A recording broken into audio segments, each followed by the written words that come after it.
NDA ప్రభుత్వం వచ్చిన దగ్గర నుంచి కూడా అమరావతిలో భారీ మార్పులు చోటు చేసుకుంటున్న పరిస్థితి కనిపిస్తూ ఉన్నాయి. ఒక పక్క నుంచి జంగిల్ క్లీనెన్స్ చేస్తూనే మరో పక్క అమరావతికి ముఖద్వారమైన సీడ్ యాక్సెస్ రోడ్డుకు కూడా విద్యుత్ కాంతులను ఏర్పాటు చేస్తూ ఉన్నారు. గతంలో హైకోర్టు తీర్పు నేపథ్యంలో కూడా పోల్స్ను ఏర్పాటు చేసింది గత ప్రభుత్వం. ఈ ప్రభుత్వం ఇంకా ఛార్జ్ తీసుకోకుండానే విద్యుత్ కాంతులు ఇటువైపులా రెండు వైపులా కూడా ఏర్పాటు చేయటం, వాటిని వెలిగించే పని కూడా చేస్తున్న పరిస్థితి కనిపిస్తూ ఉంది.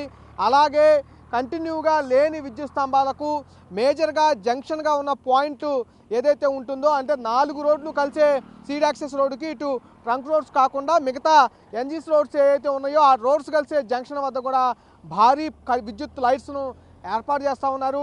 మన కెమెరామెన్ సురేష్ మీకు క్లియర్గా చూపిస్తూ ఉన్నారు. ఎంత భారీ విద్యుత్ లైట్ల అనేది ఏర్పాటు చేసింది అనేది కూడా మీరు క్లియర్గా చూసుకోవచ్చు. మామూలుగా రోడ్డుకి ఒక పోల్కి 2 లైట్లు ఉంటే ఈ భారీ పోల్కైతే దాదాపుగా కొన్ని 10కి పైన లైట్లు అయితే కనిపిస్తూ ఉన్నాయి. ఎందుకంటే జంక్షన్ రోడ్డు కాబట్టి ఈ జంక్షన్ రోడ్డుకి చుట్టువైపులా కూడా మొత్తం కనపడాలి కాబట్టి ఈ భారీ స్తంభాలను ఇక్కడ ఏర్పాటు చేస్తూ ఉన్నారు. హైకోర్టు తీర్పు నేపథ్యంలో మామూలు కరెంట్ పోల్స్ను ఏర్పాటు చేసిన గత ప్రభుత్వం, ఈ ప్రభుత్వం అంటే ఎన్డీఏ కూటమి అధికారంలోకి వచ్చిన తర్వాత ఇంకా ముఖ్యమంత్రిగా చంద్రబాబు నాయుడు ప్రమాణ స్వీకారం తీసుకోక ముందే సిఆర్డీఏ పరిధిలో అమరావతి రాజధాని పరిధిలో అయితే పనులు ముమ్మరంగా కొనసాగుతూ ఉన్నాయి. ఒక పక్క రీడాక్స్ రోడ్డుకి ఇరువైపులా జంగిల్ క్లియరెన్స్ అంటే మొలిచిన కంప చెట్లు, పిచ్చి చెట్లు అన్నిటినీ తొలగిస్తూనే మరోపక్క మెయిన్గా ఇది సిఆర్డీఏకి సంబంధించి రాజధాని అమరావతికి సంబంధించి మెయిన్ రోడ్డు, దీన్ని సీడ్ యాక్సెస్ రోడ్డు అంటారు. ఈ రోడ్డు కూడా గత చంద్రబాబు నాయుడు టైంలోనే ఈ రోడ్డు కొంత ప్రారంభమైన పరిస్థితి.